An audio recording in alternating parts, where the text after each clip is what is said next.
ભાવિન હા મમ્મી. છે ને એક કામ કર, 3-4 દિવસ પછીની તું ટિકિટ કરાવી લે. હા કાંઈ વાંધો નહીં. મમ્મી 4-5 દિવસ પછીની ટિકિટ મળી ગઈ છે. હા તો તું મનીષા હારે વાત કરીને બુક કરાવી લે. મમ્મી ક્યાંની ટિકિટ બુક કરાવો છો? તમે બે ક્યાંય જાઓ છો? કેમ તારે તારા કાકાના છોકરાના લગ્નમાં નથી જવું પિયર? હા તો તારા માટે જ અમે બે ટ્રેનની ટિકિટ બુક કરાવવાનું જોતા હતા. મમ્મી જાવું તો છે જ તે, પણ હજી લગ્નને 15 દિવસની વાર છે, તો અત્યારથી શું કામ ને જોવી ટ્રેનની ટિકિટ? કેમ તારે તારા ભાભીને મદદ કરાવવા નથી જવું? પેલાની વાત અલગ હતી. જો તારા મોટા ભાઈ જીવતા હોત ને તો હું તને આટલી વહેલી ન મોકલે.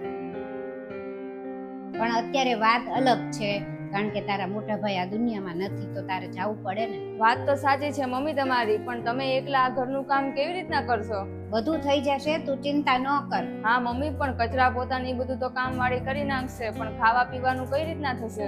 મનીષા તું સહેજ પણ ચિંતા કરમાં. મારી જે રજાઓ પડી છે ને આખા વર્ષની હું ધીમે ધીમે કરીને લઈ લઈશ. 2 દિવસ જઈશ નોકરીએ, પાછો 1 દિવસની રજા લઈશ, એટલે જેટલું બને એટલું હું ઘરે રહેવાની ટ્રાય કરીશ અને મમ્મીને થોડા ઘણા કામમાં મદદ કરાવીશ. બાકી રસોઈની વાત કરું ને તો મેં માસીને વાત કરી જ છે ફોનમાં. એને એમ કીધું છે કે એક સમયનું જમવાનું એ મોકલાઈ દેશે ને એક સમયનું મમ્મી બનાવી લેશે. બાકી ક્યાં આમાં કાંઈ રહ્યું હવે. એટલે તમ તારે તું કાંઈ ચિંતા કરમાં, તું જા લગનમાં.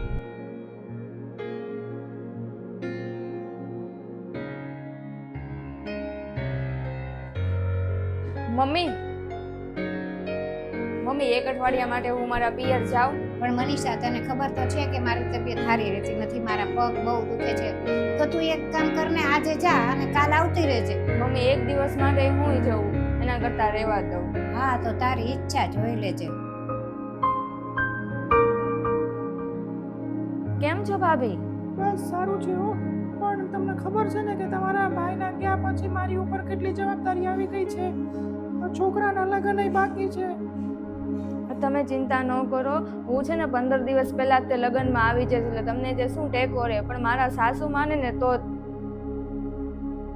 હા સાચી વાત છે હો, તમે આવી જાઓ ને તો ઘણી જવાબદારી તમે લઈ લો ને તો મારી ઉપરથી થોડોક ભાર ઉતરી જાય. સારું.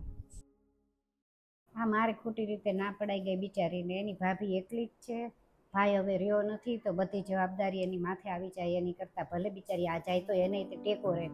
જવા દઉં એને તે 15 દિવસ. હમણાં કહું ભાવિનને ટિકિટ કરાવી.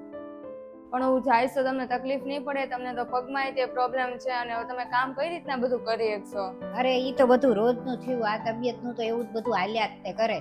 પણ તારે જવું જરૂરી છે, એટલે તું એક કામ કર, જા તું તારો સામાન પેક કર અને જા. અમે અહીં બધું સંભાળી લેશું. નમસ્તે મિત્રો.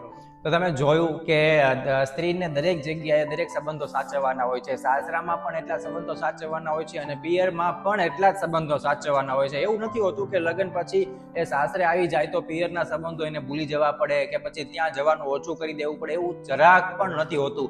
એટલે દરેક વાર તહેવારે, દરેક પ્રસંગોમાં, કોઈ પણ પ્રસંગો હોય તો ત્યાં પણ એને જરૂર એટલી જ હોય છે જેટલી સાસરાના પ્રસંગોમાં અને સાસરાના વાર તહેવારમાં જરૂર હોય છે.